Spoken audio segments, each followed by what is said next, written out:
Assalamualaikum warahmatullahi wabarakatuh. Selamat pagi. Halo Sobat Spanda TV, kembali lagi bersama saya Putri Oktaviana. Seperti biasa, hari ini adalah hari Jumat, di mana pada hari Jumat kita akan melaksanakan kegiatan rutinitas kita, yaitu Imtak Iman dan Takwa. Nah, untuk kali ini yang akan mengisi kegiatan Imtak kita adalah Bapak Alif Maulana. Nah, untuk itu para peserta didik diharapkan stay tune dan tetap bersiap-siap untuk menyaksikan ceramah atau kultum kita pada pagi ini. Dan kepada Bapak Alif, waktu dan tempat dipersilahkan.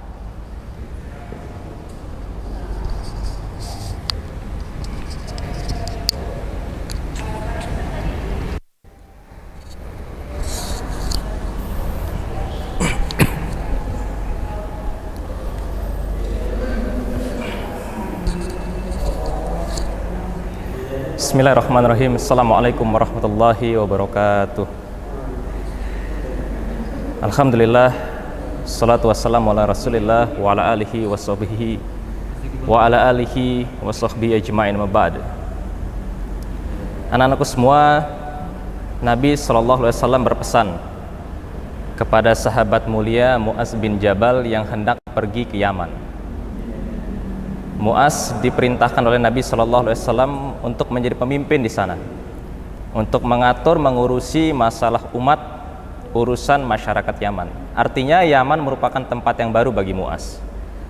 Nah, karena memang Yaman itu suasananya masih asing, orang-orangnya pun belum dikenal. Karenanya Nabi SAW memberikan 3 nasihat, 3 pesannya untuk Mu'az, agar Mu'az ketika menjalani kehidupan di sana dia bisa selamat, dia bisa berbaur dengan baik, dan dia mampu mengatur, mengurusi keadaan di sana. Dan seharusnya nasihat ini pun pas dengan kita, bisa kita terapkan dalam kehidupan sehari-hari. Nabi SAW mengatakan, ittaqillaha haitsuma kunta wa atbi'is sayyi'atal hasanata tamhuha wa khaliqin nas bi khuluqin hasani. Mari kita bahas satu persatu. Nasihat yang pertama, ittaqillaha haitsuma kunta. Bertakwalah kepada Allah dimanapun kamu berada. Artinya dimanapun kita berada, apakah itu di tempat lingkungan yang sudah kita kenal dengan baik, di rumah kita, ataukah itu di lingkungan sekolah, atau di lingkungan masyarakat yang baru kita masuki, yang baru kita kenal. Nabi SAW memerintahkan kita untuk bertakwa kepada Allah Subhanahu Wa Taala. Apa itu takwa? Takwa memiliki definisi yang berbeda-beda. Para sahabat ketika mendefinisikan takwa, definisinya berbeda-beda, tergantung apa yang mereka rasakan bersama Nabi. Tetapi mari kita ambil pengertian dari sahabat mulia Abu Hurairah radhiyallahu anhu, orang yang paling banyak meriwayatkan hadis-hadis Nabi SAW. Abu Hurairah mendefinisikan takwa sebagai suatu jalan yang penuh dengan duri, kata Abu Hurairah. Apa yang akan kamu lakukan untuk melewati jalan itu? Tentu kita pasti akan berjalan dengan sangat hati-hati agar kita tidak tertusuk oleh duri. Nah, itulah takwa. Jadi takwa itu merupakan bentuk kehati-hatian kita dalam menjalani kehidupan di dunia ini agar kita tidak tertusuk duri yang bernama dosa. Jadi takwa itu sebetulnya takut dengan dosa. Itu yang diartikan oleh Abu Hurairah. Maka ketika kita nanti besarnya menggapai cita-cita kita, ada yang bercita-cita menjadi seorang pemimpin misalnya, maka jadilah pemimpin yang sangat berhati-hati melakukan perbuatan dosa. Menghindari yang namanya korupsi, menghindari yang namanya kezaliman yang dapat menyusahkan rakyatnya. Ketika kelak menjadi seorang pengusaha, maka jangan ditahan harta itu, disedekahkan hartanya, dibagi-bagikan kepada yang membutuhkan. Karena Ali bin Abi Thalib mengatakan, sebetulnya tidak ada yang namanya orang miskin. Kalau ada orang miskin di antara kita, berarti penyebabnya adalah karena orang-orang kaya menahan hartanya. Ya, Jadi mengapa bisa ada kemiskinan sekarang? Penyebabnya sebetulnya satu, karena orang-orang kaya enggan mengeluarkan hartanya. Ketika menjadi apapun profesi kita nanti, atau apapun yang kita lakukan saat ini sebagai seorang pelajar, tentu takwa ini sangat penting. Karena ilmu, seperti yang sudah disampaikan di pertemuan yang lalu, ilmu mustahil bercampur dengan maksiat.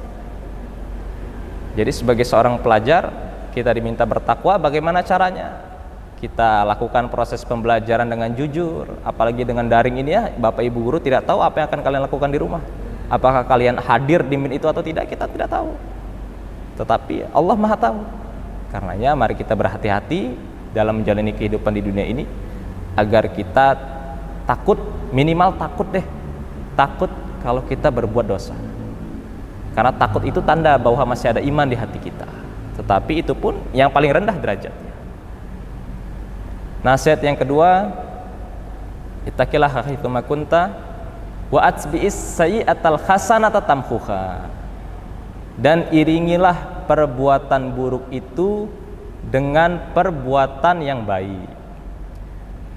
Memang betul, tidak ada manusia yang tidak punya dosa. Semua anak Adam pasti punya dosa. Itu Nabi sendiri yang mengatakan. Manusia memang tempatnya salah dan dosa. Manusia memiliki sifat fujur dan sifat takwa. Fa'alhamaha fujuraha wa taqwaha. Itu memang sudah dikatakan sendiri dalam Al-Quran. Jadi manusia punya dua sifat, yaitu fujur dan takwa. Kadang dia menjadi fujur, kadang kala pun dia bisa bertakwa. Ketika manusia memiliki sifat fujur, sifat buruk, maka sesungguhnya derajatnya itu lebih rendah dari hewan. Kok gitu? Ya karena hewan tidak bisa berpikir. Hewan tidak memiliki karunia berupa akal.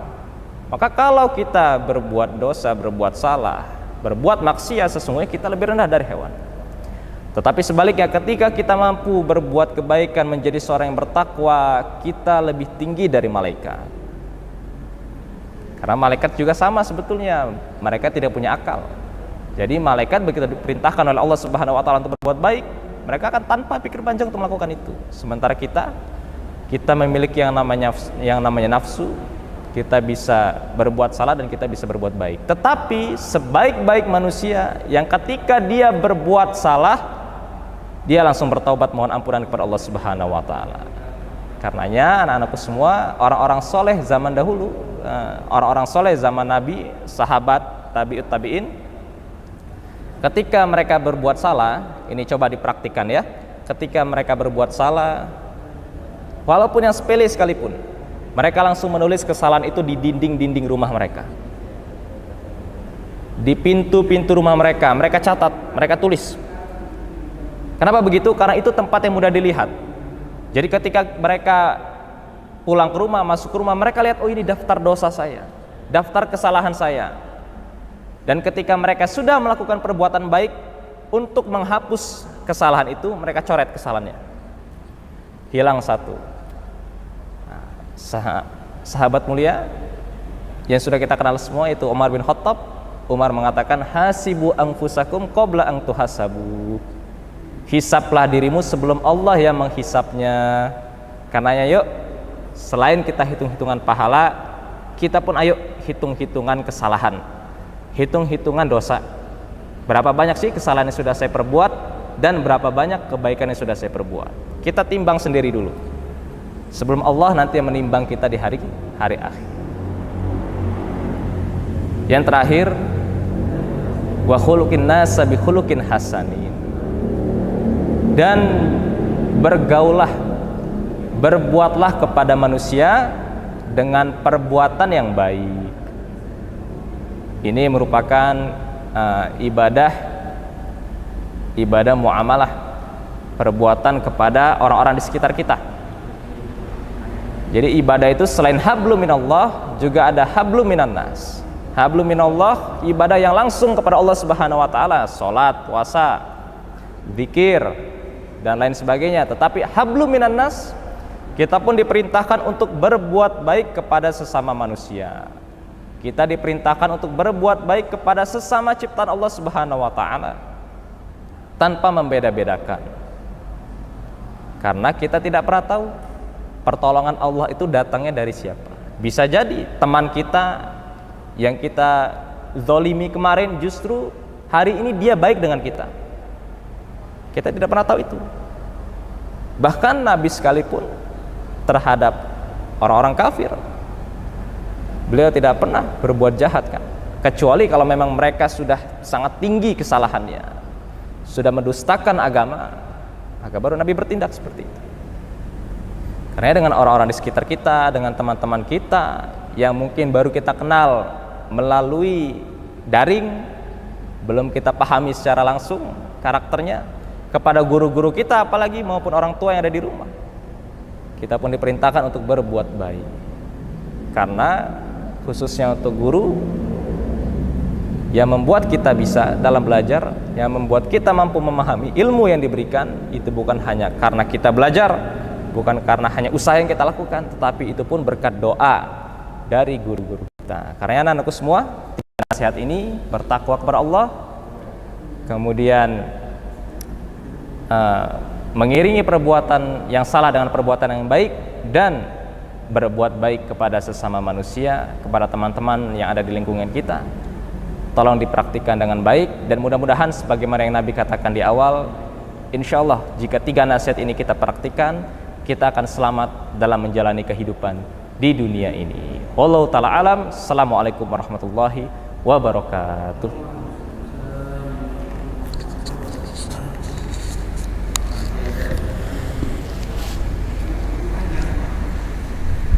Berapa menit?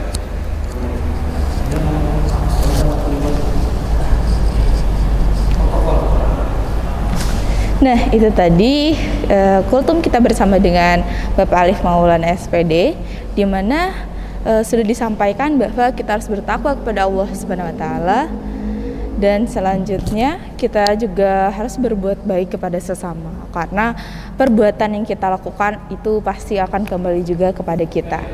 Nah, terima kasih sudah menyaksikan kegiatan Imtak hari ini. Jangan lupa patuhi protokol kesehatan, memakai masker, menjaga jarak, mencuci tangan, menggunakan air mengalir dan sabun, mengurangi mobilitas, dan menjaga jarak 1 meter minimal. Nah, dan juga silahkan kalian menggunakan sosial media dengan bijak. Harus selalu bijak dalam menggunakan sosial media. Silahkan berkomentar ataupun memposting hal-hal yang baik dan tidak melukai banyak pihak.